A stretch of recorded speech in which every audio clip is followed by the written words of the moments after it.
Aku Tia, dan hari ini aku akan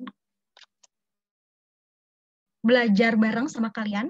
Topik kita hari ini adalah SIMAK UI Geografi tahun 2018 yang KS1. Kalian bisa panggil aku Tia, not too long. Aku dari Universitas Negeri Jakarta, jurusan Ilmu Komunikasi. Anyways, aku itu angkatan 2021. Jadi aku baru lulus tahun ini. Jadi maksudnya aku baru lulus SMA tahun ini dan baru masuk ke UNIF-nya juga tahun ini kemarin di SNMPTN. So, ada di sini mungkin yang seangkatan sama aku, kita jadi lebih enak bahasnya. Kalau yang seumuran sama aku mungkin boleh panggil aku nama langsung, nggak usah pakai Kak juga nggak apa-apa.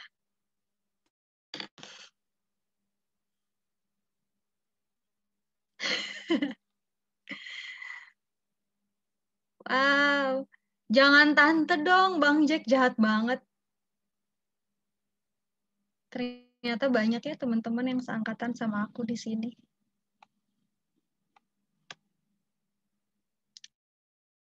I'm happy tau. Oke, karena udah jam 7:05, jadi let me start the class. Aku mau share screen dulu. Wait a moment. Here it is. Gimana teman-teman, udah kelihatan belum share screen aku? Let me see the chat first. Siapa tahu. Udah ya? Oke. Udah.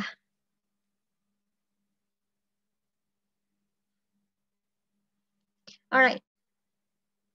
Di sini kan tadi aku udah share juga dan Kak Safi juga udah share kayaknya si file dari soal SIMAK ini. Jadi aku pengen bareng-bareng kerjain sama kalian. Soal SIMAK di SIMAK UI 2018 ini punya 15 soal. Ini soal-soalnya udah muncul di hadapan muka kalian dan muka aku juga. So, kita mulai dari nomor 31. Perbedaan flora dan fauna yang ada di Sulawesi dengan di Kalimantan dan Papua dipengaruhi oleh, kita lihat dulu kata kuncinya untuk melihat dan menjawab soal ini. Kita highlight di perbedaan flora dan fauna. Lokasinya ada di Sulawesi, Kalimantan, dan juga Papua. Gitu ya. Nih, tuh. Menurut kalian, untuk nomor 31 ini, kira-kira jawabannya apa ya? Coba, please kindly help me.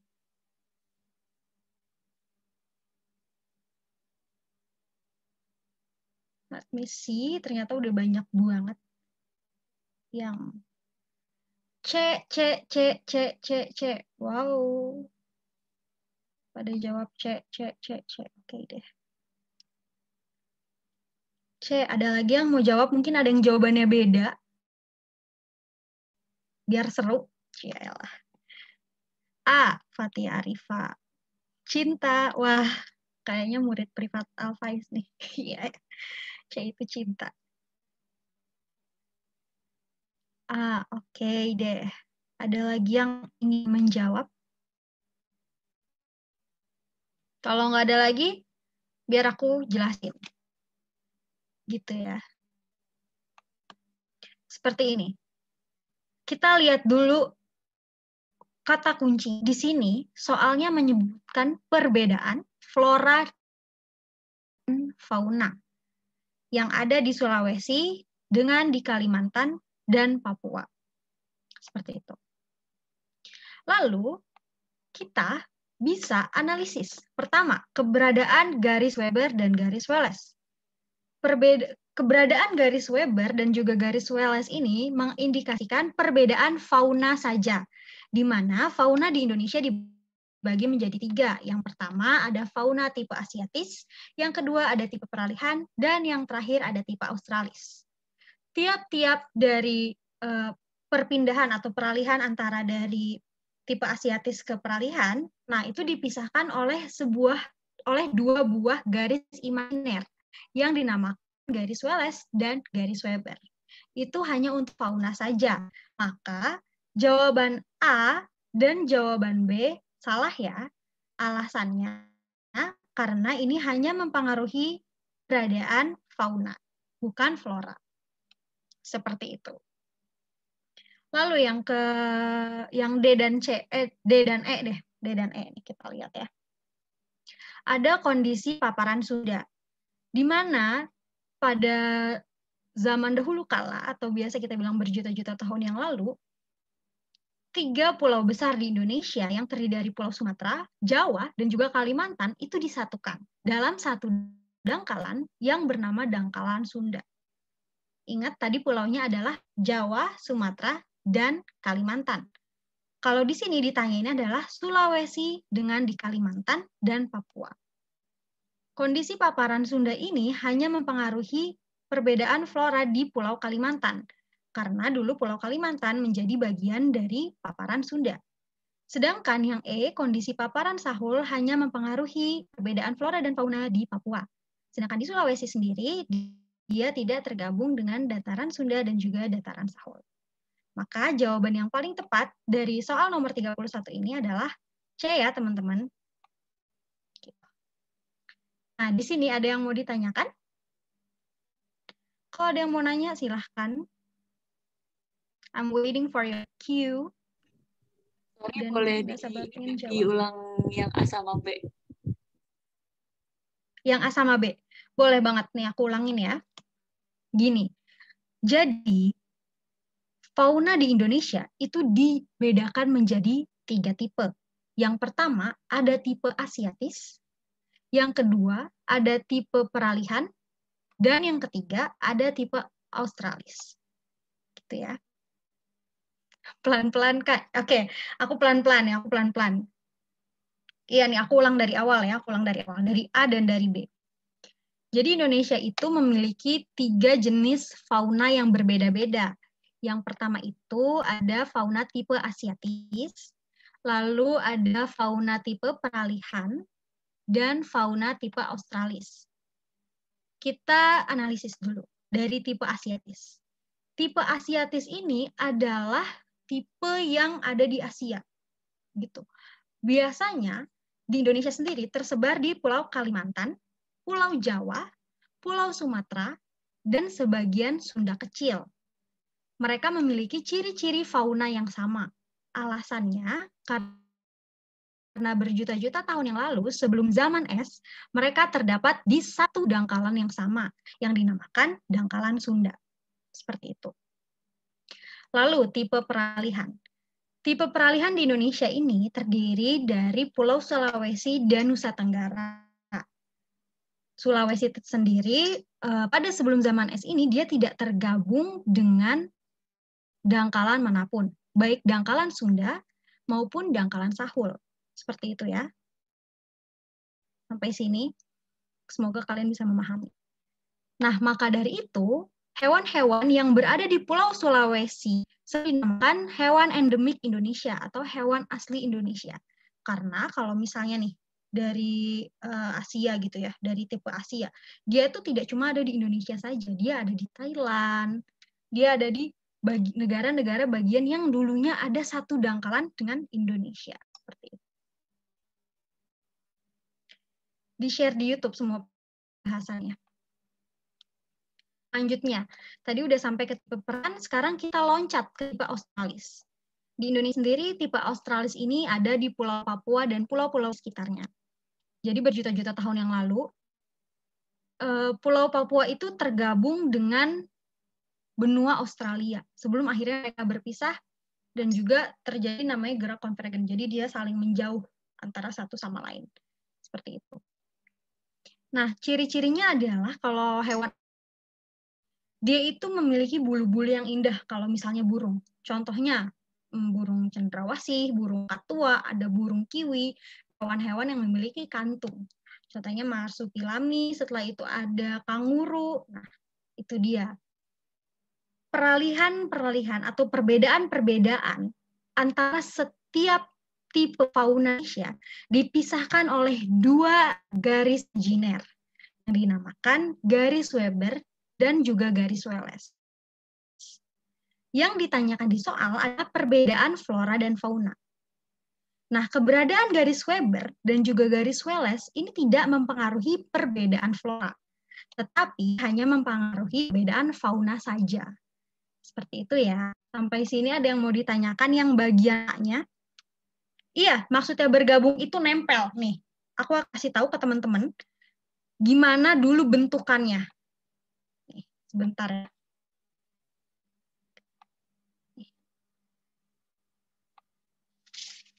Aku akan kasih tahu gimana bentukannya dulu. Namanya adalah dangkalan Sunda dan dangkalan Sahul. Cari, aku tunjukin gambarnya ke teman-teman biar teman-teman bisa kebayang in your mind gitu. Karena dulu jujur aku emang ini adalah materi yang paling tricky. Ini udah aku pernah jelasin di materi litosfer. Mungkin kalian pengen belajar lebih jauh tentang litosfer. Itu ada di YouTube-nya Bersinar. Waktu itu aku juga yang ngajar ini. Nih, ya kita lihat di gambarnya.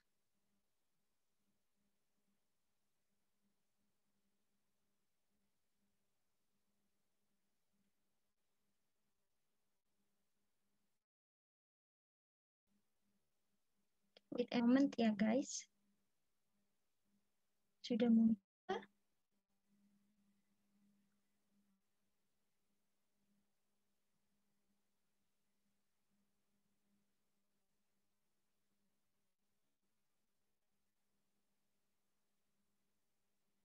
Nah ini dia nih, gambarnya udah mulai keluar. Tapi emang agak lama karena rumah merah suka begitu deh.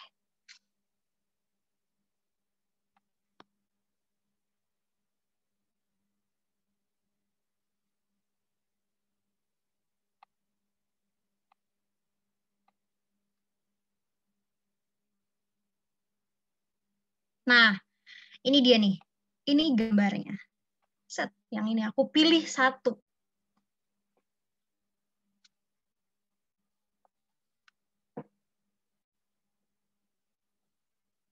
Nih, teman-teman, kalau teman-teman lihat di gambarnya itu sendiri, kalian bisa lihat ini yang coklat-coklat nih, dulunya ini adalah penyatuan. Jadi, sebelum zaman es, Indonesia itu masih bergabung dengan pulau-pulau di Asia.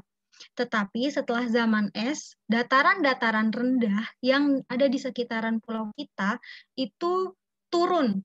Datarannya turun 7 cm di bawah permukaan laut. Dan turunnya itu makin lama seiring berjalannya waktu makin dalam, makin dalam. Nah, maka dari itu terciptalah pulau-pulau di Indonesia yang seperti sekarang ini. Gitu. Jadi ada Pulau Sumatera, ada Pulau Jawa, ada Pulau Kalimantan, ada Sunda kecil, ada Bali. Bali juga dulu kan sebelum adanya zaman es bersatu dengan Pulau Jawa. Tetapi setelah ada zaman es dan esnya itu pada esnya mencair, nah dataran-dataran di sekitar pulau itu yang lebih rendah terendam 7 cm di bawah permukaan bumi, di bawah permukaan laut seperti itu. Sampai sini jelas? Kalian ngomong aja soalnya kalau diketik I know it's a little bit hard. Gitu. Jadi ini gambarannya. Kira-kira kayak gitu ya. Sampai sini? Sudah?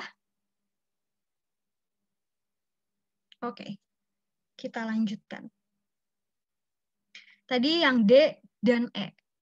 Nah, yang D dan E tadi seperti yang sudah aku jelaskan sebelumnya, ini juga mempengaruhi.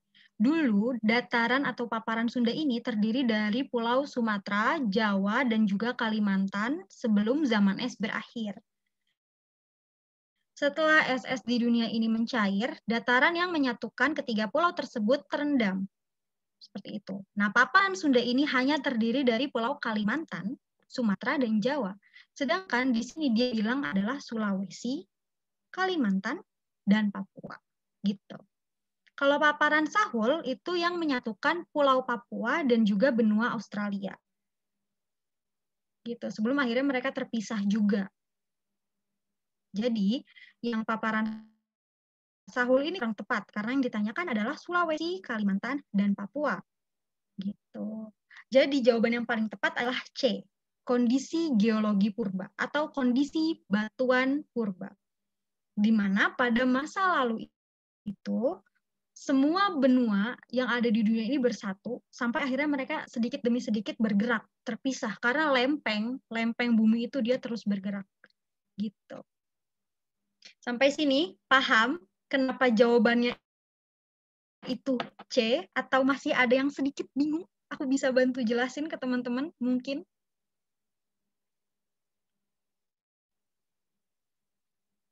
Silahkan saja kalau misalnya bingung. I will open the chat.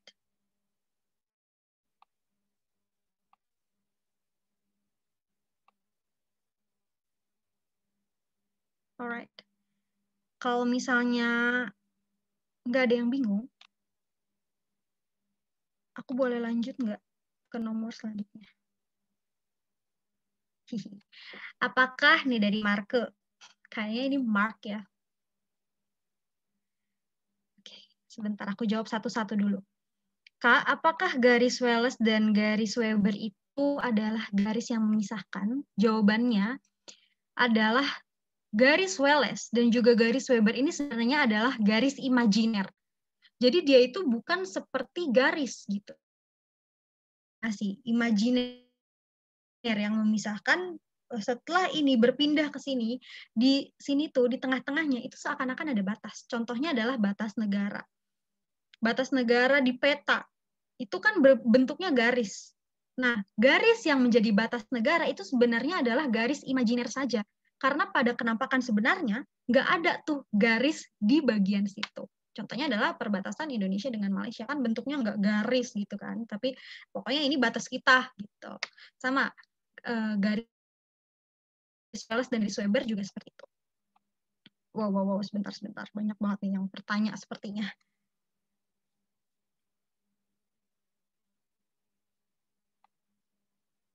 Bentar ya guys, aku tadi pengen nanya dulu.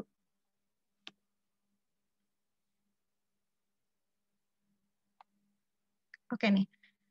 Kak, maaf izin bertanya, maksud dari kondisi geologi purba itu kayak gimana? Tadi aku pikir jawaban A dan B salah karena apa tuh? Karena maksud keberadaan garis Weber itu cuma mewakili Kalimantannya aja dari soal. Terus garis Wallace mewakili gitu Kak dari jawaban A sama B. Gini, seperti yang tadi aku udah bilang, kalau misalnya Pulau Kalimantan itu dulunya bergabung dengan Sumatera dan juga Jawa. Jadi mereka itu dulu satu daratan sebelum akhirnya mereka terpisah gitu. Nah, hal itulah yang menyebabkan kenapa sekarang kalau misalnya kalian bisa lihat kenampakannya, Sumatera, Jawa, dan Kalimantan itu memiliki kenampakan yang mirip-mirip. Memiliki hewan yang mirip-mirip. Beda sama Sulawesi. Sulawesi itu hewannya kalau misalnya dia ada di Sulawesi, ya di Sulawesi aja. Gitu.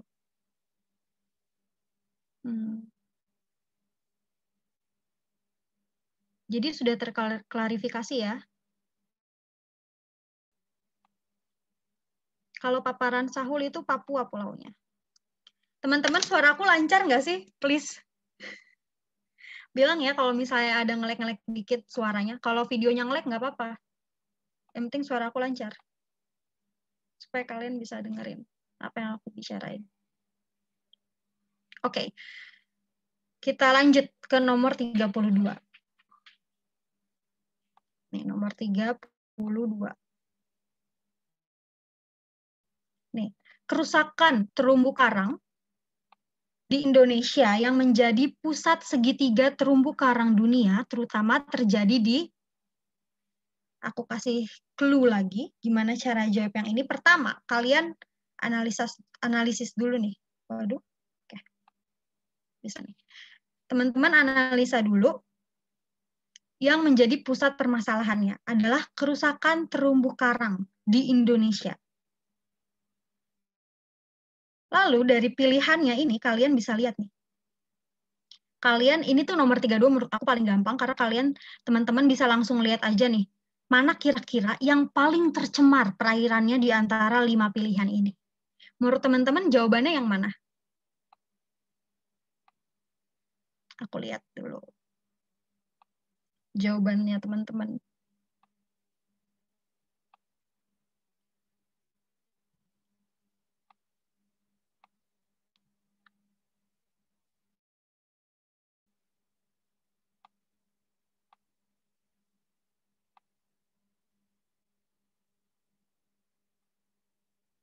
A, E, ada yang jawab E, ada yang jawab A. Leo jawab C nih. Ayo, ada lagi nggak? Oke deh, langsung aku jelasin ya. Langsung aku jelaskan dengan seksama, asik.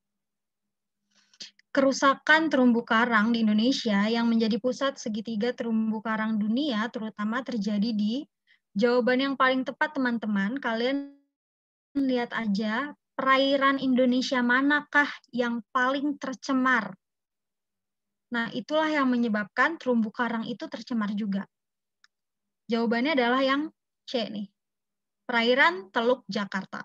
Berdasarkan data dari lembaga, dari LIPI deh, namanya lembaga itu LIPI, LIPI, mereka menyebutkan bahwa hanya sekitar 2% dari sekian persen terumbu karang yang bisa hidup di perairan Jakarta. Alasannya adalah karena limbah pabrik yang terbuang itu mencemari laut. Selain itu juga banyak sampah-sampah dan perairannya mengandung bahan kimia berbahaya. Maka dari itu, perairan Teluk Jakarta adalah perairan yang paling tercemar. Sehingga kerusakan terumbu karang dapat terjadi di perairan Teluk Jakarta itu sendiri. Anyways, sampai sini ada yang ditanyakan tentang perairan Teluk?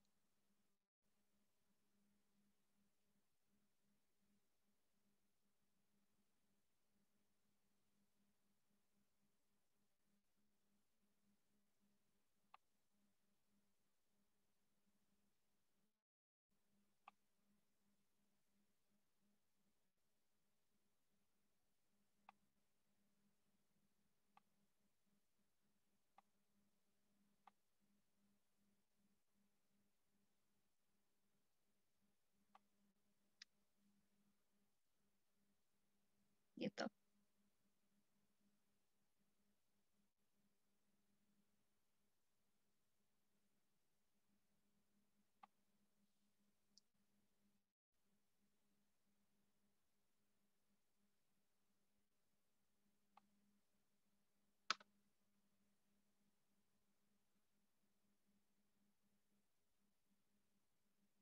Betul, tuh ada banyak banget teman-teman.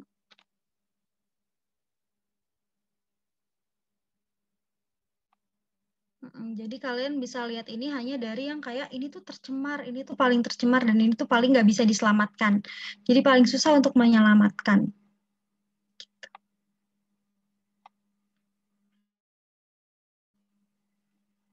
Oke, ini bisa aku lanjutin? Atau kita harus berdebat mengenai Teluk Jakarta dan juga segitiga terumbu karang? Oke, fine. I understand. Teluk Jakarta paling tercemar, betul?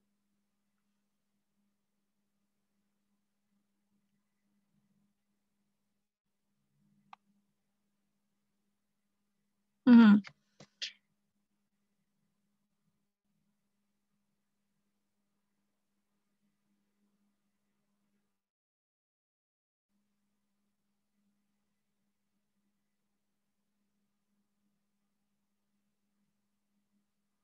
Oke deh. Nah, untuk nomor 32 ini, nanti akan aku diskusikan dengan Kakak Jia namanya. Dia juga tutor geografi. Kalau menurut aku dan dia sebenarnya jawabannya itu yang C. Karena perairan Teluk Jakarta adalah perairan yang paling tercemar. Gitu. Jadi terumbu karang, dia nggak bisa hidup di situ gitu. Untuk ini, aku akan catat semua opini-opini kalian yang luar biasa bagus banget. Thank you. Nanti akan aku diskusikan dengan Kakak Jia ya. Sampai sini kita bisa lanjut ke nomor 33. Please let me know.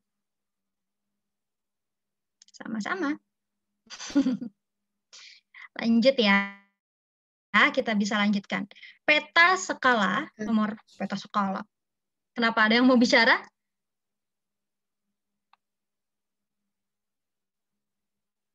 Oke Kak, ditunggu pencerahannya. Makanya kalau di Discord, please respon ya yang gercep. Jadi kita bisa diskusi banyak hal. Oke? Kita lanjutkan. Lanjutkan biar cepat, nggak sabar nih. Peta skala 1:10.000 lebih besar daripada peta skala 1:25.000, sehingga peta 1:10.000 akan lebih apa, teman-teman? Waduh, kayak yang jawab udah banyak nih. Seperti udah. Lebih detail. Iya, betul. Jawabannya lebih detail. Kalau yang ini tidak usah aku jelaskan. Apa mungkin kalian ingin aku jelaskan juga kenapa dia bisa lebih detail? Jawabannya yang E. Nih, bentar. Aku highlight dulu. Kenapa yang E jawabannya? Jelaskan, bakal aku jelaskan. Seperti ini, teman-teman. Semakin besar skala peta, misalnya 1:10 gitu, itu memiliki skala yang ibarat kata jauh lebih kecil. Jadi perbandingan antara skala dengan kenampakan sesungguhnya itu jauh lebih kecil. Gitu. Alhasil yang dihasilkan, petanya akan jauh lebih detail. Karena apa? Karena dia makin besar. Ibarat kata nih, kalian pakai Google Maps. Itu kan tadinya kan besar banget tuh. Di handphone kalian nggak kelihatan tuh, cuma satu titik aja. Gitu. Terus kalian zoom, kalian perbesar. Nah, itu bisa membuat peta menjadi lebih detail. Hal itulah yang menyebabkan skala peta dengan angka lebih kecil memiliki detail yang lebih jelas. Bagaimana? Karena skalanya lebih kecil, bukan, Kak? Betul. Makin kecil skala, makin dekat jaraknya. Jadi makin detail. Betul. Karena skala berbanding terbalik sama hasil kenampakannya. Betul. Makin kecil angkanya, makin besar kenampakannya. Sedangkan makin besar kenampakannya, maka dia itu makin jauh. Makin kecil petanya. Lebih kecil, makin jelas. Betul, Laura. Maka dari itu, itulah yang menyebabkan peta 1:10.000 jauh lebih detail dibandingkan peta 1:25.000. Sampai sini, bisa kita lanjutkan?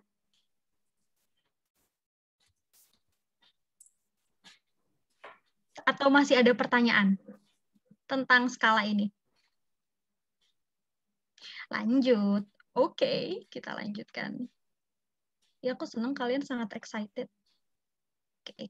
Nomor 34, estimasi lintasan badai taifun yang melanda Filipina dapat dikaji dengan menginterpretasi peta apa tuh?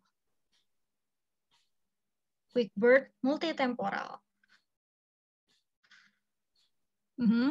Ada yang jawab E juga, NOA multitemporal. Jawab E banyak. Coba sekarang, ada nggak di antara kalian yang mau menjelaskan kepada teman-temannya kenapa jawabannya E? Mungkin lewat voice bisa, atau misalnya lewat teks diketik juga boleh. Karena aku penasaran, kenapa E? Lalu tadi yang jawab C, kenapa C? Gitu. Aku tunggu penjelasan teman-teman.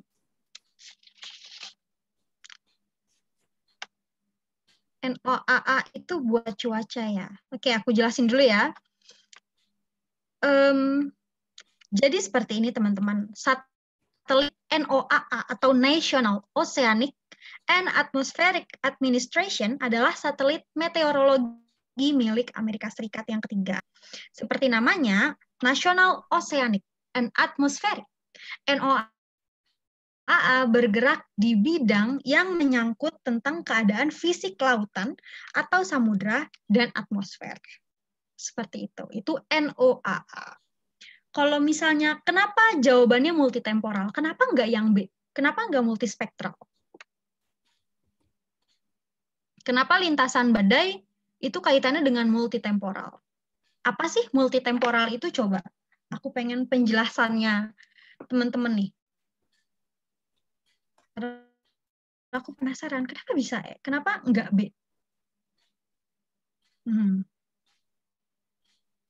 Karena estimasi. Oke. Temporal lebih ke waktunya. Betul, multitemporal. Jadi, oke, udah jelas ya. Jadi aku akan menjelaskan lebih terperinci lagi kenapa jawabannya itu yang E atau NOAA multitemporal. Karena citra multitemporal dengan saluran jamak yang sempit. Jadi citra multitemporal ini maksudnya dia memiliki saluran jamak yang sempit. Karena ini dibilang adalah estimasi lintasan badai taifun, khusus badai taifun, maka saluran yang sempit dapat digunakan untuk mengidentifikasi suatu kenampakan atau kenampakan tertentu. Nah, di sini kenampakan yang ingin kita sorot adalah si badai taifun ini. Gitu. Jadi jawabannya adalah yang E, betul. Mari kita highlight biar kalian gak bingung. Anyways, tayangan ulang ini bisa teman-teman tonton di YouTube kalau misalnya aku ngejelasinnya kecepatan, tapi kalau aku kecepatan, teman-teman bisa ingetin aku, Kak, jangan kecepatan, gitu. Boleh ya? Silahkan. Oke. Sampai sini aku akan lanjutkan. Sudah boleh dilanjutkan? Kalau sudah boleh dilanjutkan. Nah, kalau misalnya multispektral, wow, minta dibahas. Ini nih tiap opsi nih. Oh ya, Kakak mau dijelasin tiap opsi. Daripada aku yang menjelaskan tiap opsi, aku ingin mencari jawabannya sama teman-teman. Karena aku tadi tuh cuma belajar yang NOAA multispektral dan multitemporal. Seperti itu. Kita cari dulu si Landsat multitemporal. Mari kita buka Chrome.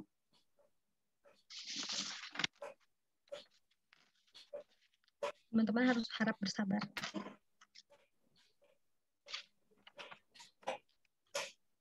Landsat.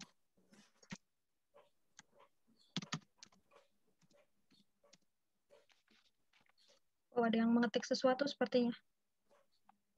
Kakak mau dijelasin tiap opsi. Nah, kalau nih, jawab pertanyaan Zulfa dulu ya. Nah, itu dia dari Syah. Wow, Syah kamu sangat pintar. Landsat itu buat sumber daya alam. Sumber daya alam, aku udah pernah bahas ini. Sedangkan kalau QuickBird untuk pemetaan lahan, betul. Terima kasih Kakak Jia. Ini teman-teman ada Kakak Jia.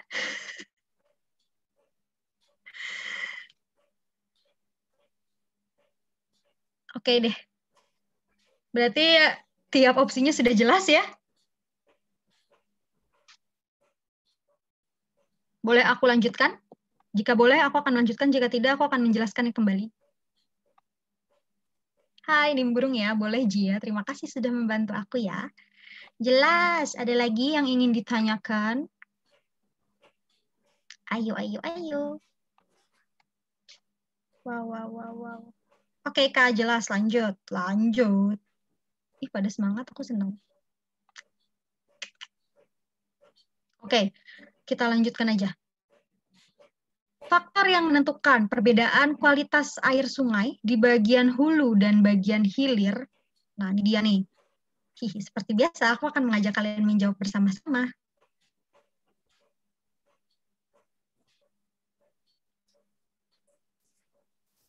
Penggunaan lahan. Terus, ada lagi yang jawabannya beda.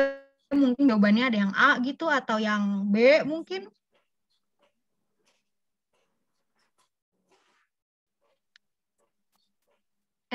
Semua. Oke, baiklah. Jadi karena jawabannya sudah terlihat sepertinya pada pengennya semua, ya betul. Kalian benar dan pintar. Jawabannya adalah E. Perbedaan kualitas air itu ditentukan oleh mikroba yang ada di air itu sendiri. Jadi kalau mikrobanya baik, penggunaan lahannya baik, maka kualitas airnya juga baik. Di bagian hulu sendiri, dia itu, kalau di bagian hulu, dia itu tidak banyak pabrik biasanya, karena bagian hulu sungai itu biasanya ada di gunung. Sedangkan di bagian hilir, itu pasti sudah banyak sungai yang tercemar. Dan banyak mikrobanya. Banyak unsur biologis yang buruknya. Banyak unsur kimianya.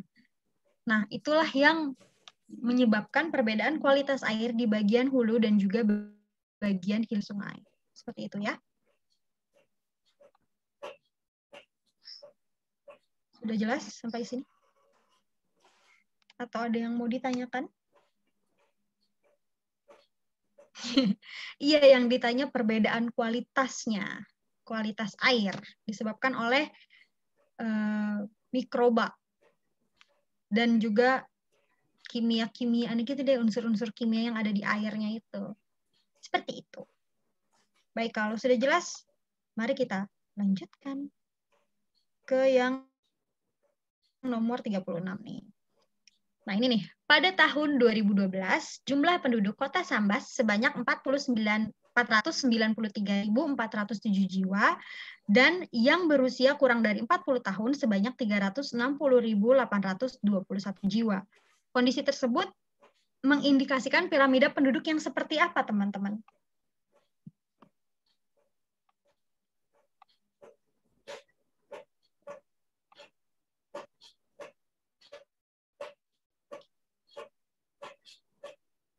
Coba nih.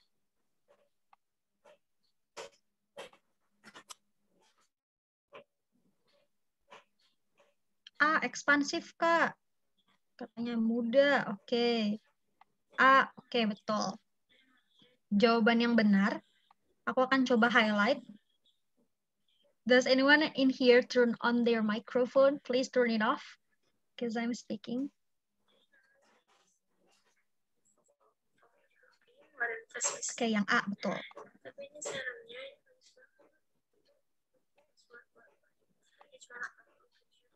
Yang A, oke. Baik.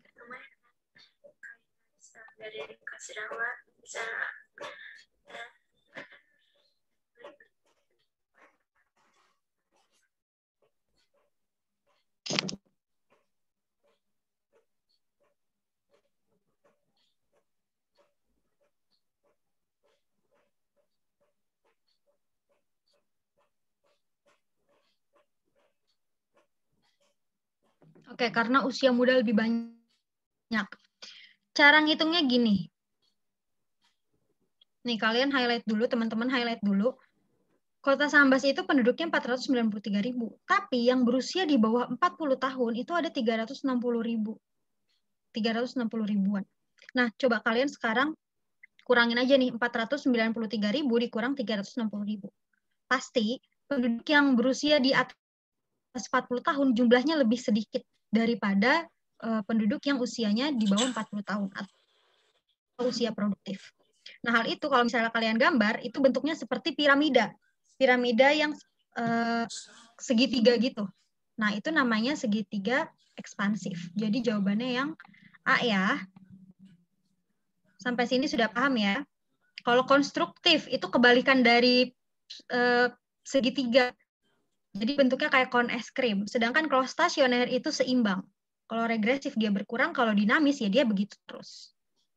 Jadi tidak ada perbedaannya ya. Boleh aku lanjutkan?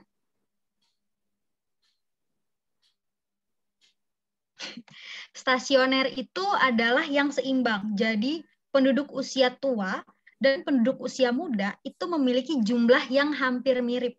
Jadi bentuknya kayak batu nisan. Kalau teman-teman tahu batu nisan bentuknya kayak gimana, ya seperti itu bentuknya. Bentuk batu nisan itu stasioner.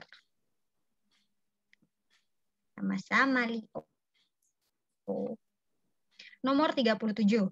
Ketahanan pangan. Ini tadi ada yang nanya di Discord. Jadi aku highlight dulu. Di ketahanan pangan merupakan salah satu kebijakan pemerintah saat ini. Yang ditanya, yang salah mengenai ketahanan pangan adalah apa itu ketahanan pangan? Ayo. Menurut kalian nih, menurut teman-teman, jawabannya yang mana? Stasioner itu negara maju. Iya, Iqbal.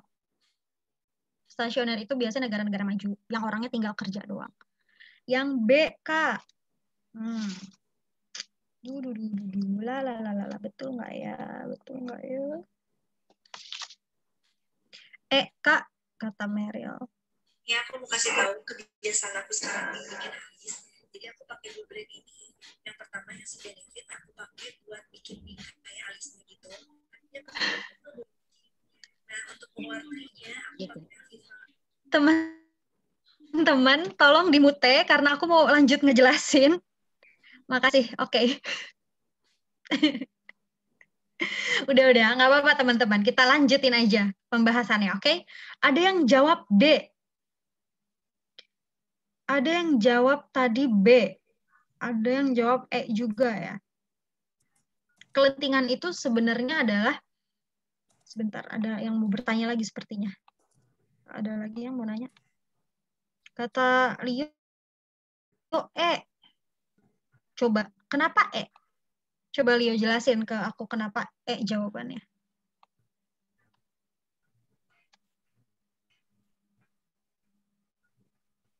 Nanti kalau misalnya aku udah mendapatkan penjelasan, baru aku jelaskan.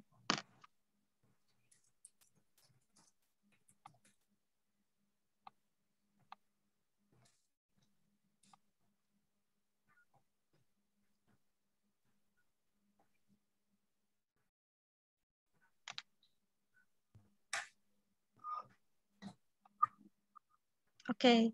Ada yang jawab ada yang jawab B, macam-macam ya ternyata jawaban teman-teman. Aku kira cuman berfokus kepada satu jawaban aja. Oke, jadi aku akan menjelaskan. Tadi ada yang nanya dulu kelentingan.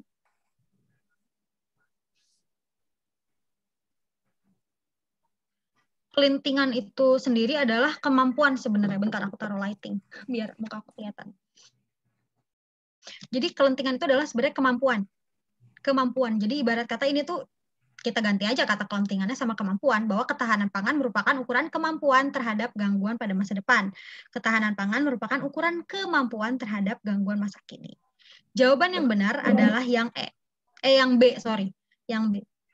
Alasannya adalah karena ketahanan pangan itu berorientasi kepada masa yang akan datang, bukan pada saat ini. Gitu. Jadi jawabannya adalah yang B. Kenapa enggak yang D atau E gitu Kak? Itu kan nggak nyambung sama ketahanan pangan gitu. Sebenarnya nyambung. Kita bisa lihat gini. Faktor kelangkaan bahan bakar tentunya dia dapat menahan atau membuat si makanan-makanan yang harusnya disalurkan atau didistribusikan itu jadi terhambat. Sama yang D juga seperti itu. Ketiadaan suplai pangan merupakan akibat faktor gangguan perkapalan. Kapal sendiri biasanya dipakai untuk mengirim bahan-bahan makanan dari tempat-tempat yang jauh ke tempat-tempat yang diinginkan atau yang dikehendaki. Maka dari itu jawaban D dan E itu sebenarnya gitu. Betul.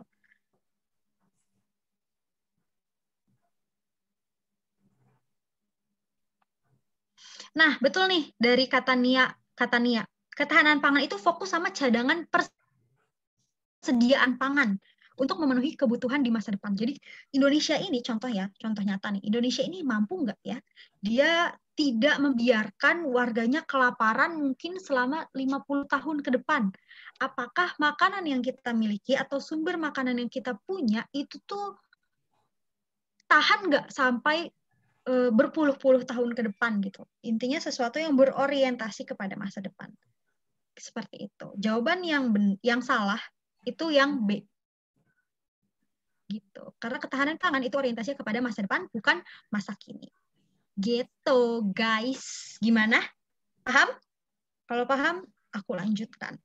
Kalau nggak paham, kita bahas lagi. Tenang aja, kalau sama aku pasti semua pertanyaan aku jawab kok. Asik. Gaya banget, Praventia. Baiklah, mari kita lanjutkan. Nomor 38. Kearifan lokal. Bentar. Kearifan lokal budaya masyarakat pedesaan, tolong please.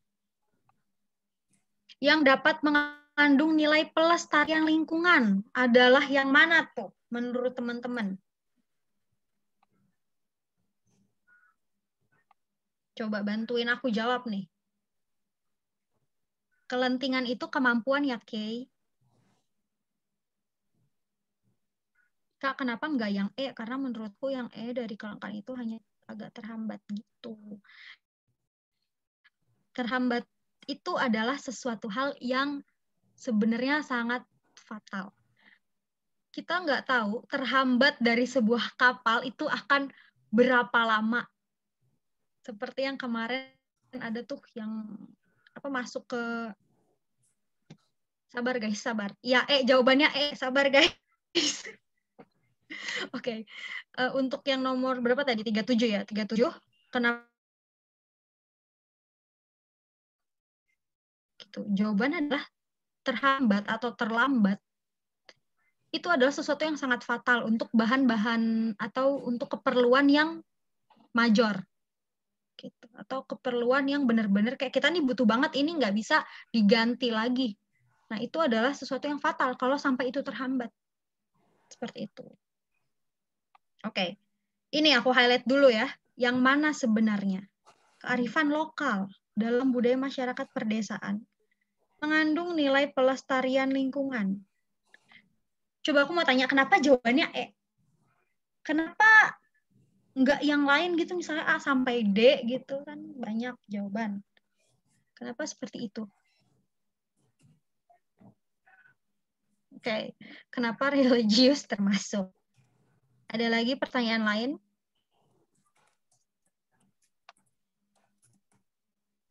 Sorry, agak lambat masuk ke akunya respon-respon teman-teman, jadi aku agak susah untuk ngebalas responnya. Jawabannya yang dan kenapa religius itu termasuk, alasannya gini. Tuhan atau Yang Maha Kuasa selalu mengajarkan hambanya untuk menjaga kebersihan. Mulai dari kebersihan diri, kebersihan hati, batin, kebersihan lingkungan, seperti itu. Jadi pelestarian lingkungan itu termasuk ke dalam sisi dari religius orang-orang di perdesaan, di mana agama mereka itu masih sangat kuat. Ibarat kata kalau misalnya kita nyanyi, ya agama adalah tiang gitu, tiang kehidupan. Hal itulah yang menyebabkan kenapa pelestarian lingkungan memiliki kaitan dengan religius dan juga sosial. Kalau sosial ya kalian udah tahu sendiri alasannya, bahwa ya mereka senang bergotong royong dan juga senang menjaga kebersihan gitu. Intinya kalau ibarat kata kalau orang dulu tuh bilangnya kalau misalnya cewek nyapu nggak bersih suaminya berewokan. Nah, itu nilai sosial pedesaan. Ada yang mau ditanyakan?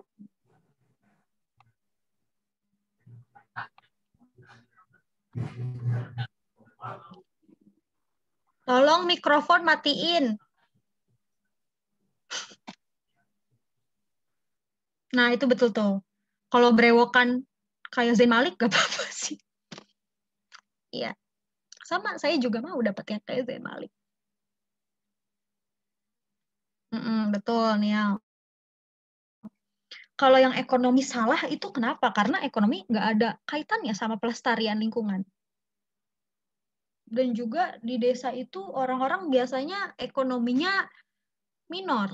Jadi mereka misalnya cuma punya satu pekerjaan, yaitu petani. Jadi pekerjaan itu nggak beragam. Jadi sebenarnya nggak sesuai. Dan ini kan yang dibahas tentang pelestarian lingkungan itu sendiri. Seperti itu. Sudah boleh lanjut atau belum?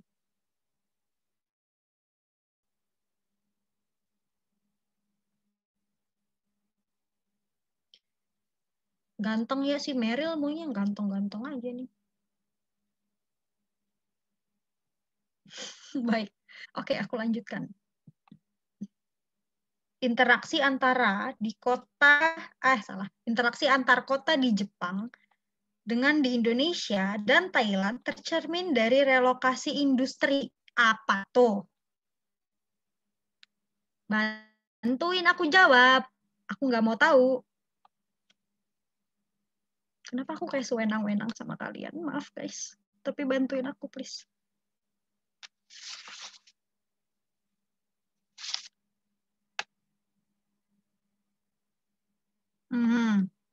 Betul tuh kata Nia. Maksudnya Nia apa? Gimana sih? Cek Kak. Bunda.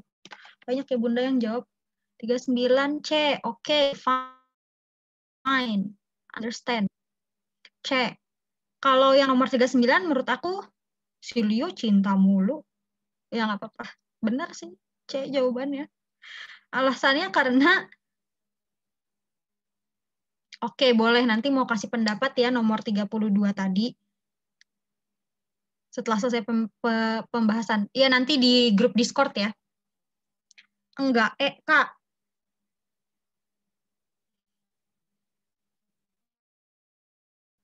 Karena C adalah cinta. Kak, aku pernah baca di berita. Sedangkan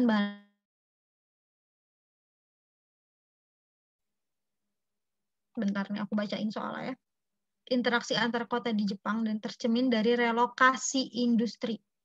Relokasi industri, kalau menurut aku C, kendaraan bermotor. Alasannya karena di Thailand dan juga di Indonesia itu punya pabrik Toyota. Di mana pabrik Toyota itu sendiri adalah milik Jepang. Dan Jepang bekerja sama dengan Thailand dan Indonesia untuk membangun pabrik di negara kita atau di negara-negara yang tadi disebutkan. Lalu, kalau di Indonesia sendiri, kita punya kerjasama brand namanya adalah mobil Kijang. Kijang itu kerjasama Indonesia-Jepang. Seperti itu jawabannya. Nah, ya betul, kata kelima. Tapi, Toyota Avanza. Baiklah pacar Lukas, semoga Lukasnya cepat pulang ya. Ya, mungkin benar, tapi C itu lebih cepat karena di sini hubungannya dengan relokasi industri. Tapi Toyota sama Kijang bukan motor, kan mereka kendaraan bermotor. Motor itu maksudnya adalah mesinnya ya, gitu.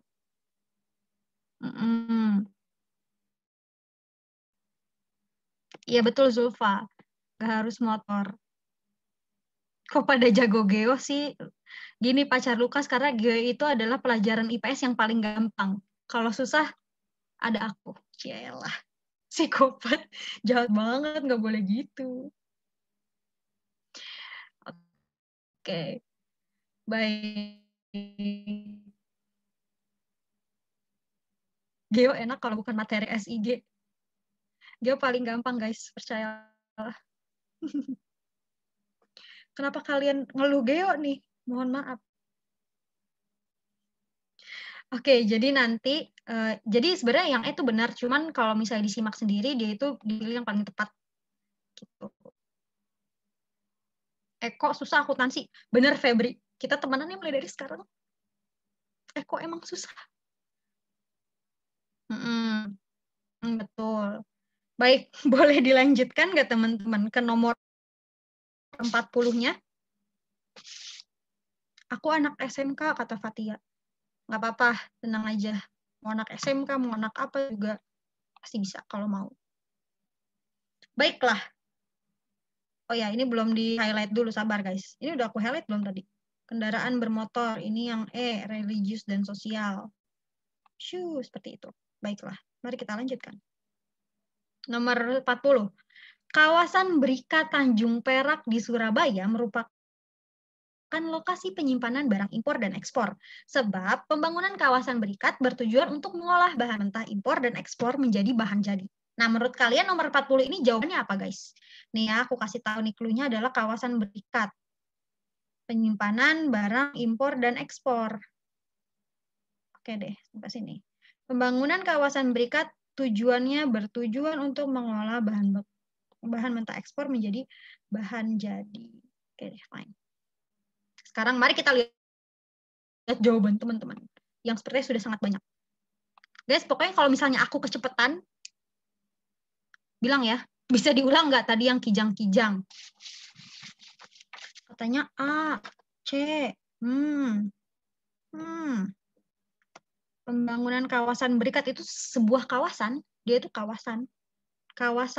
Gitu. Benar salah. Sepertinya banyak teman-teman yang keliru di nomor ini. Oke, baik.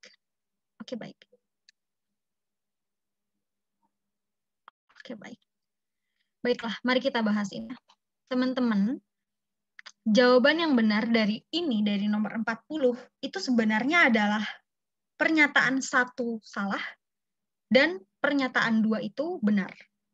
Alasannya, pernyataan 1 salah karena kawasan berikat itu adanya di Tanjung Priok, bukan di Tanjung Perak. Tanjung Priok itu ada di Jakarta Utara. Kalau teman-teman ada yang nggak tahu. Nah, sedangkan alasannya itu benar. Ya, kawasan berikat memang bertujuan untuk mengolah bahan mentah impor dan ekspor menjadi bahan jadi. Jadi jawaban nomor 40 adalah D. Iya, kawasan berikat itu adanya di Tanjung Priok, teman-teman. Itu harus diingat tuh, bukan di Tanjung Perak. Ya? Gitu. Sampai sini paham?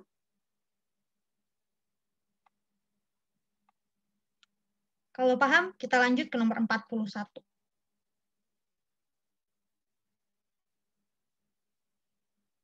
Ya, terkecoh. Iya, makanya emang harus benar hati-hati nih kalau baca soal simak, karena kadang kita suka kecela sedikit aja gitu.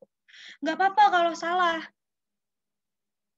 Kan kita sama-sama lagi belajar. Nanti kita belajar lagi. Habis ini kita diskusi lagi di grup.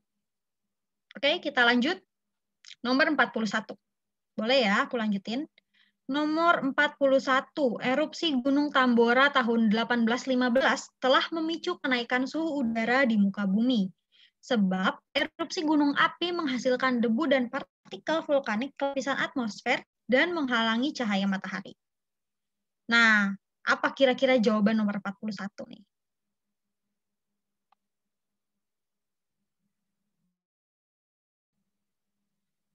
Yuk, bisa yuk. 41 yuk. Untung yang sebab akibat ini cuma 2 doang soalnya. Aku jujur paling gak suka.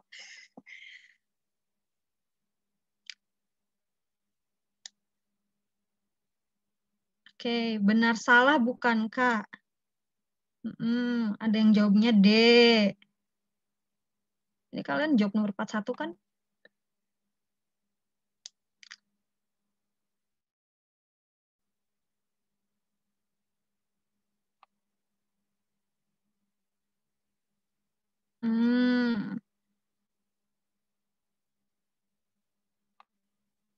Salah benar. Iya, betul. Bagus. Asik. Guys, kalian kalau sama aku juga nggak suka. Tadi 40 apa? 40 itu tadi D, pernyataan 1 salah, pernyataan 2 benar. Nah, 41 salah benar nih katanya. Salah benar. Nggak suka sebab akibat. Nggak cuman kamu, Ca. Aku juga. Deng, erupsi nggak nurunin suhu.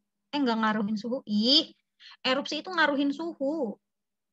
Yang aku kasih tahu, erupsi itu ngaruhin suhu. Dia tuh berpengaruh terhadap suhu. Dia bisa jadi lebih tinggi. Sebenarnya kebanyakan suhunya jadi lebih turun ya. Jawabannya yang D. Bukan kenaikan, tapi penurunan suhu. Penurunan suhu. Ini betul. Ini yang nomor 41 nih, yang sebab yang 1 ini nih salah nih dia nih. Harusnya kalau misalnya ini seandainya adalah penurunan suhu di muka bumi, nah itu benar tuh. Tapi ini kenaikan. Jadi suhu naik jadi lebih panas gitu. Sama aku juga nggak suka sebab akibat, cuma kamu doang. Erupsi gunung api menghasilkan debu dan vulkanik ke lapisan atmosfer dan menghalangi matahari. Betul. Jadi nomor 41 valid, jawabannya D ya. Ada yang tidak setuju? Marilyn betul. Suhu turun panas atau dingin? Dingin, Kay. Kalau turun, kalau naik baru panas. Sama kayak lihat dia sama yang lain, aku panas. Gak ada yang turun apa naik? Turun. Ini kenapa jadi pacar Yuta, pacar Lukas nih? Turun, oke. Wala gitu tuh. Oke, baik ya. Ini boleh aku lanjutkan ke nomor 42. Kalau boleh aku lanjutkan, aku akan melanjutkan. Tapi kalau kalian tidak boleh melarang aku, Meryl kah, bukan Merlin. Iya, maafin aku, Meryl.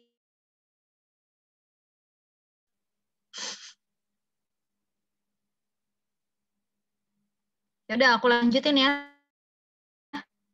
Anyways, kalau aku kecepatan, ngomong. Ingat, harus ngomong.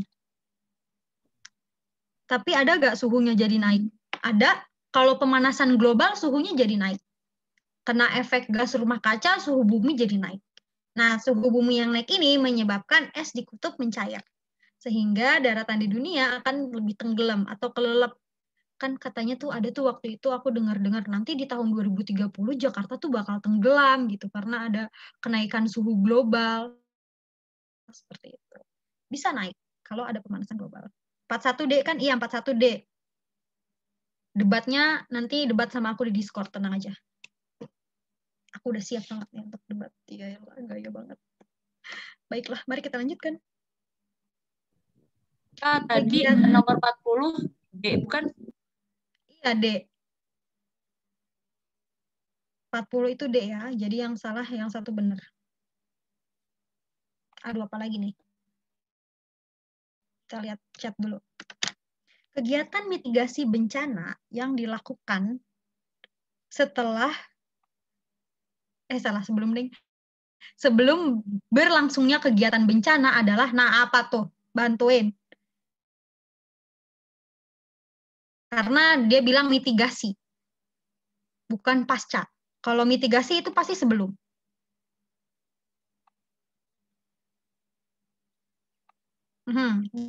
Jadi jawabannya yang nomor 42 apa ini? 42.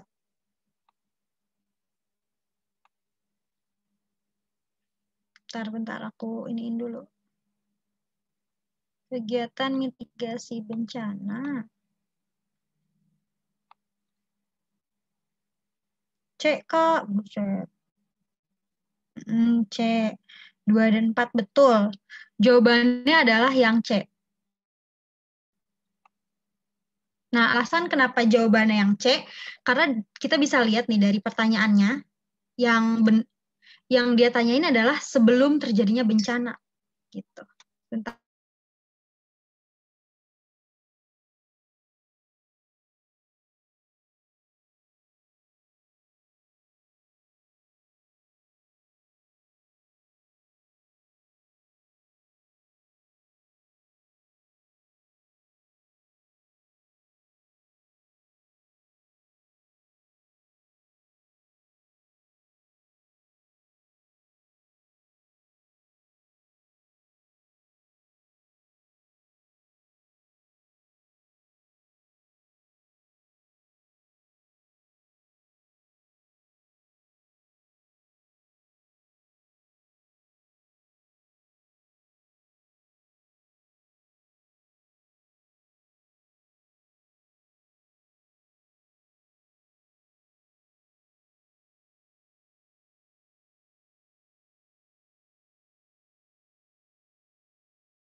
Guys, sorry guys, aku ketendang tadi.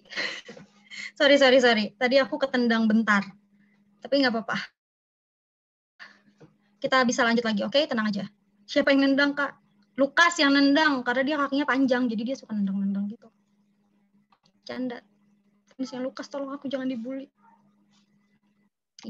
Jadi mari kita lanjutkan. Tadi kita sampai nomor 42 ya. Jawabannya adalah 2 dan 4. Betul tuh. Tadi siapa tuh yang jawab 2 dan 4? Kalian betul.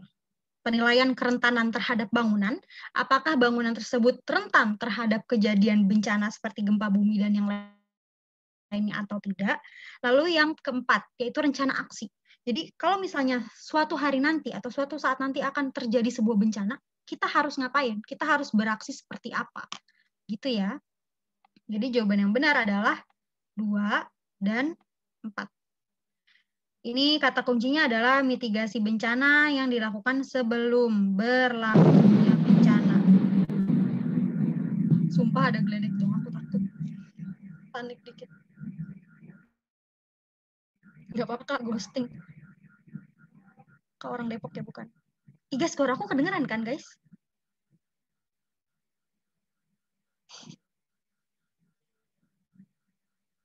Oke, udah. Kedengeran ya? Jadi nomor 42 jelas ya, jawabannya yang ya nomor 1 itu waktu terjadi bencana. Jadi itu tuh bukan sebelum lagi. Jadi pas kita udah bencana udah mulai, nah gitu. Kalau penilaian kerusakan itu setelahnya, pasca bencana. Gitu. Jadi jawabannya yang paling tepat adalah 2 dan 4. Penilaian kerentanan terhadap bangunan dan rencana aksi. Kalau jika nanti terjadinya si gempa bumi itu atau bencana alam yang lain. Kita lanjut ke nomor 43. Ayo guys, kita sedikit lagi selesai.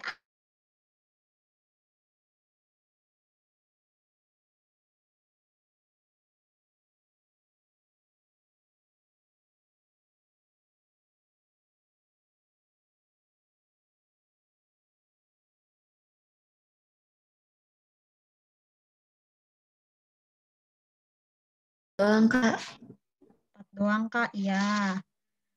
Jawabannya betul. 4 doang. Betul, memang hanya mangrove ya. Jadi pokoknya kalau misalnya pantai, unsur biotik. Biotik itu hidup. Jadi unsur hidup. Apakah mangrove hidup? Hidup. Yang Oke, Lisa, baiklah. Baiklah, Lukas ganteng. Jawabannya adalah yang D, yaitu yang benar hanya 4. Gitu. Lanjut nomor 44. Pelapukan batuan di Indonesia yang sebagian besar terjadi secara kimiawi karena apa tuh? Boleh dijelasin, Kak? Dijelasin yang mana nih yang nomor tadi? Yang nomor 42. Yang nomor 43 maksudku. Oke, karena tadi ada yang minta dijelasin nomor 43. Gini. Jadi gini teman-teman.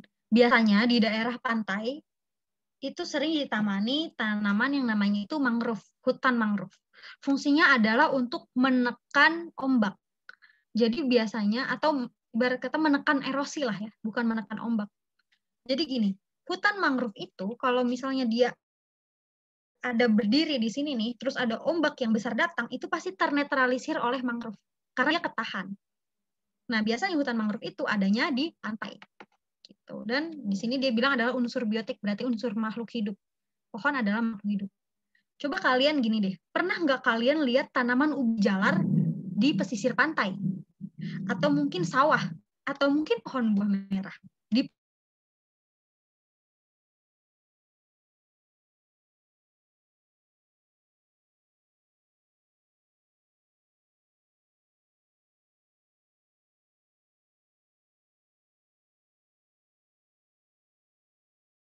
laut.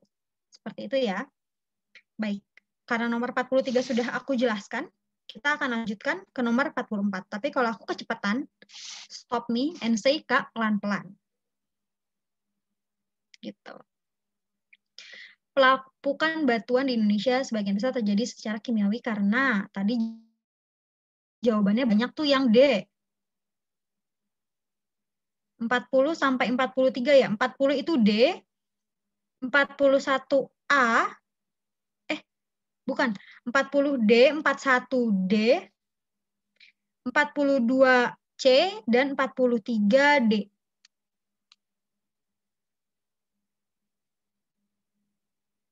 C bukan Kak, 44. 44B kalau aku coba Gilang. Kenapa B? Kenapa 44B? Kenapa enggak C? Kenapa Iqbal 44? Jelasin 44 gitu. 1, 3, 4 Leo pacar itu. Kenapa 44 enggak E? Jawabannya gini. Pelapukan di Indonesia yang paling sering terjadi itu adalah pelapukan kimiawi. Di mana unsur kimiawi ini berasal dari hujan asam. Gitu. Nah, curah hujan di Indonesia itu termasuk tinggi dan ada kandungan asamnya. Itulah yang nantinya akan menyebabkan pelapukan. Maka dari itu jawabannya adalah D. Dan aku karena di garis khatulistiwa bikin curah hujannya tinggi juga. Enggak sih sebenarnya. Ya maksudnya termasuk, tapi tidak begitu tepat. Karena ada beberapa daerah di khatulistiwa yang hujannya tidak terlalu banyak. Suhu enggak, Kak. Enggak pengaruh. Kan ini dia tanyanya adalah secara kimiawi. Kalau suhu itu secara biologis. Secara fisik kalau suhu, sorry. Kalau non kimiawi, contohnya adalah fisik nih ya, fisik nih. Misalnya batuan melapuk. Jadi gini, batuan itu ada beberapa batuan yang ada rongganya. Di rongga itu biasanya air hujan masuk tuh ke dalam rongga itu. Terus nanti di musim panas, di musim dingin, si air yang ada di rongga batunya itu akan membeku. Beku nih kan keras nih. Keras. Nanti di musim panas yang akan datang, otomatis es yang ada di dalam batu itu, yang tadi udah masuk, yang tadinya adalah air, ikut mencair. Nah, itulah yang nantinya akan memecah batuan maksudnya, memecah batuan. Itu namanya pelapukan fisika. Kalau pelapukan biologi, ini yang non-kimiawi ya, tadi kan nanya. Kalau pelapukan biologi itu biasanya karena lumut atau karena rayap. Kayu dirayapin, lama-lama rapuh, pohon dilumutin, lama-lama juga rapuh, seperti itu. Paham kan? Nomor 4. Pelapukan kimia selalu karena hujan asam, Kak. Iya. Tadi aku ngejelasin ke Poki anyways. Gitu. Jadi buat teman-teman gitu ya. Jadi kalau misalnya ada yang emang kurang jelas, tanyain aja. Aku dengan senang hati menjawab. Jawaban nomor 44 adalah D. Pertanyaannya adalah pelapukan batuan yang disebabkan secara kimiawi. Oke, kita lanjut ke nomor yang paling terakhir. Kan batu juga asam. Kak, kalau pilihan 3 maksudnya apa? Kak, prosesnya berarti dekomposisi. Iya, betul. Sebenarnya batu bukan batunya sih yang asam. Yang 1 sama 3 itu apa? Terletak di garis khatulistiwa. Kimia batuan yang asam. Kalau terletak di garis pertanyaannya kan sekali lagi aku jelaskan gini. Yang mereka bilang adalah, atau soalnya bilang adalah pelapukan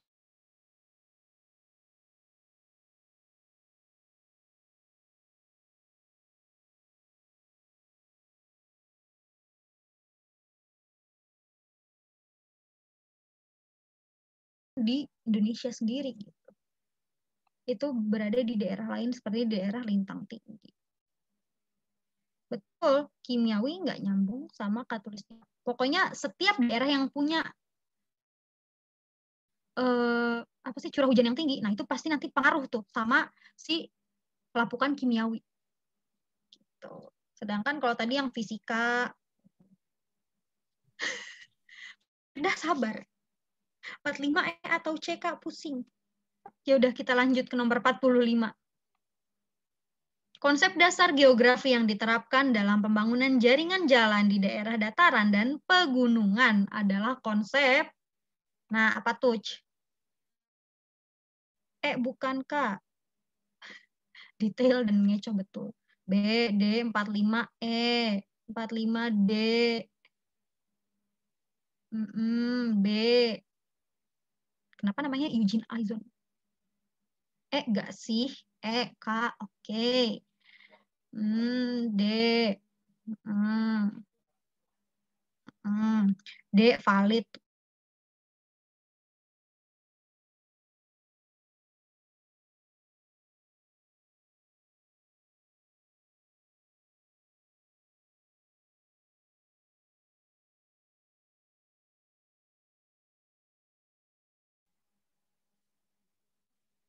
Langsung jelasin, Kak. Oke, kenapa D? Nah, tuh jawab dulu. Yang jawab D. Siapa tadi yang jawab D? Kenapa jawabannya D? Kenapa enggak A gitu? Atau B?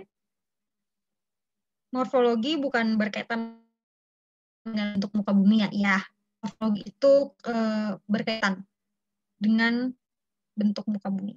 Iya, Lukas. Kenapa diferensiasi nggak masuk? Morfologi dataran sama pegunungan beda. Kenapa diferensiasi nggak masuk? Kok aku malah C, jangan ngegas. Aku D karena A ada pola, sedangkan pola nggak termasuk. Iya. Dataran pegunungan kan polanya memusat. Morfologi 1 dan 4 betul atau betul semua nggak sih? 1 dan 4 itu nggak ada. Jadi antara 1 itu, jawaban 1 dan 4 maksudnya disimak tuh nggak ada. Jadi jawabannya 1, 2, 3, 1, 3, 2, 4, 4 atau semua salah. Pola nggak ikut C. Oke, baik. C berarti itu 2 dan 4 ya. Pola dan keterjangkauan. Pola nggak ikut Iya Kak, kalau 1 dan 4 jadinya auto betul. Kenapa pola nggak termasuk? Pola pusat, iya. Sebenarnya di daerah pegunungan sendiri polanya cenderung menyebar daripada pemusat. Karena dia ada bagian-bagian yang nggak rata. Nah, bagian-bagian yang nggak rata inilah yang menyebabkan pola pemukiman atau pola jalan di pegunungan itu menyebar. Jadi yang satu di sini, yang satu di situ kan kadang nih ya kalau di pegunungan tuh coba deh, tetangga kalian, kalau kalian tinggal di gunung itu pasti jauh-jauh letaknya. Karena dia pasti nyari yang datar, yang tanahnya datar, yang bisa dibangun rumah di situ. Gitu. Menyebar, bukan memusat. Ya. Jadi pola di pegunungan itu menyebar. Kenapa pola enggak gitu ya? Pola jalan di gunung berkelok-kelok, iya betul. Pola jalan di gunung berkelok-kelok karena untuk menahan daya gravitasi bumi. Kalau dibentuk kelok-kelok gitu, jadinya nggak terlalu pegel. Sedangkan kalau nggak terlalu pegel nyetirnya. Sedangkan kalau misalnya dia itu pola jalan, sedangkan kalau misalnya polanya lurus, nah, bikin capek, bikin pegel. Kenapa? Karena bayangin aja, lurus naik gunung, nggak ada ngerem, ngegas terus. Kaki kanan kalian hati-hati ya. Nanti PPT-nya sama pembahasan nggak? Sama pembahasan dong, jelas. Nanti aku ketik ulang. Tenang aja. Jadi nomor 45 jawabannya apa nih, guys? Yang benar adalah yang... Ingat ya, ini dataran dan pegunungan, bukan dataran dengan pegunungan. Bisa tuh 2.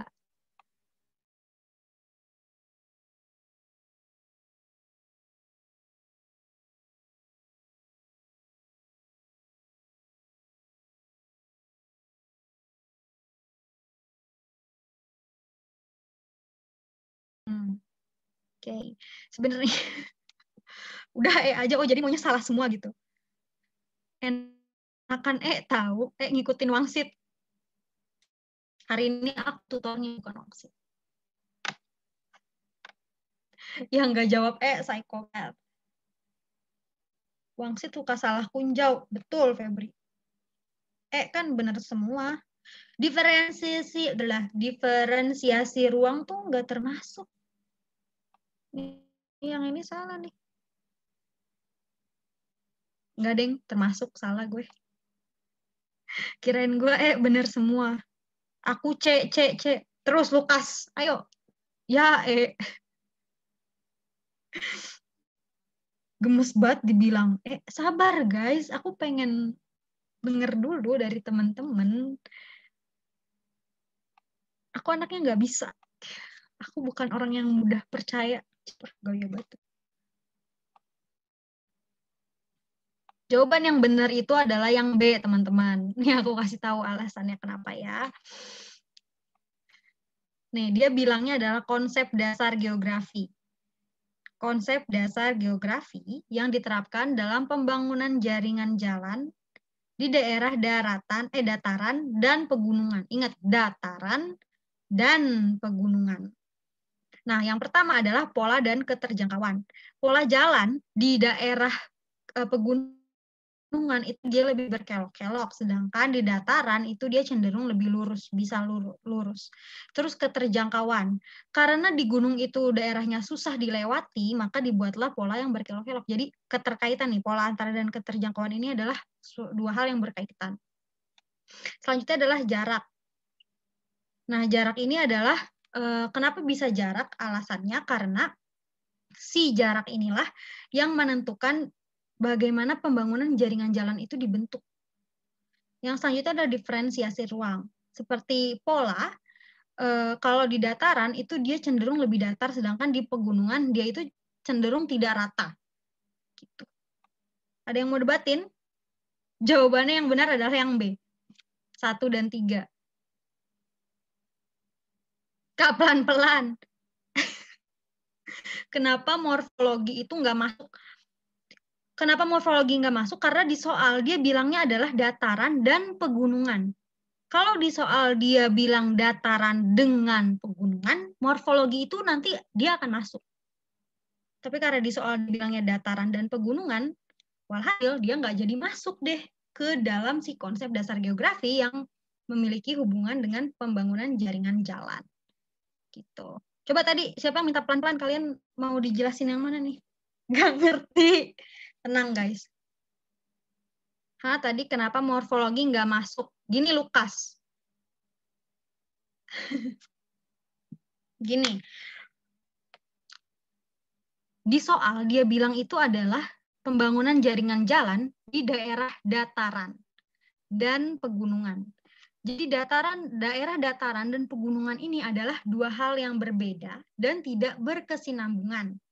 Gitu ya. Sedangkan kalau di soal si pembuat soal menyebutkan daerah dataran dengan pegunungan, nah itulah yang menyebabkan nantinya dua daerah dataran dan pegunungan ini berkesinambungan atau memiliki relasi.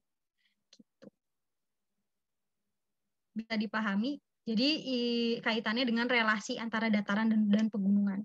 Kalau pakai dan, jadi pokoknya kalau disimak tuh kalau misalnya beda dan dengan aja tuh beda gitu.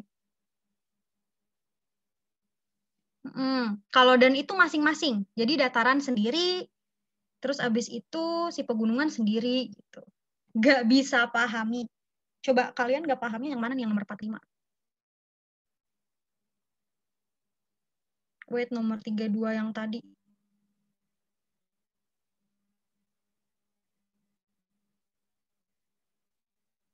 Kalau morfologi itu harus ada relasi antara dua daerah. Kan ini kan yang dibilang pembangunan jalan. Itu kalau morfologi itu kita harus tahu nih, misalnya pembangunan jalan antara daratan dengan pegunungan. Nah, itu kita harus tahu tuh morfologi di antara dua itu gitu. Jadi berlangsungan antara jalan itu dan yang steady, jalan yang bagus, jalan yang peak dan gak cepat rusak jalanannya gitu biasanya. Morfologi harus relate gitu, membandingkan. Betul, Oki. Ya Allah, akhirnya paham. Alhamdulillah. Gimana? Yang nomor 45 udah paham kenapa alasannya 1 dan 3? Atau masih ada yang dibingungkan tentang morfologi? Harus relate, teman-teman. Dia itu nggak boleh dia sendirian.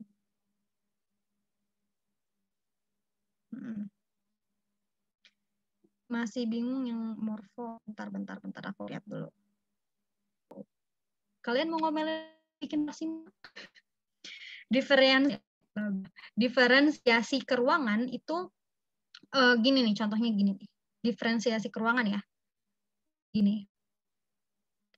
Penduduk di pesisir pantai akan mendapatkan ikan dengan harga lebih murah dibandingkan dengan penduduk kota. Alasannya karena ikan yang ada di daerah pesisir sudah didistribusikan ke daerah kota dan memiliki biaya-biaya tambahan yang lain. Nah, itu namanya diferensiasi ruang. Jadi ruang yang satu dengan ruang yang lain itu berbeda. Tapi sama dia berkaitan dan harus berhubungan satu sama lain. Itu diferensiasi ke ruangan. Ribetnya ngomong diferensiasi doang. Ya Allah, lidah gue kepleset. Itu ada lagi yang mau ditanyakan?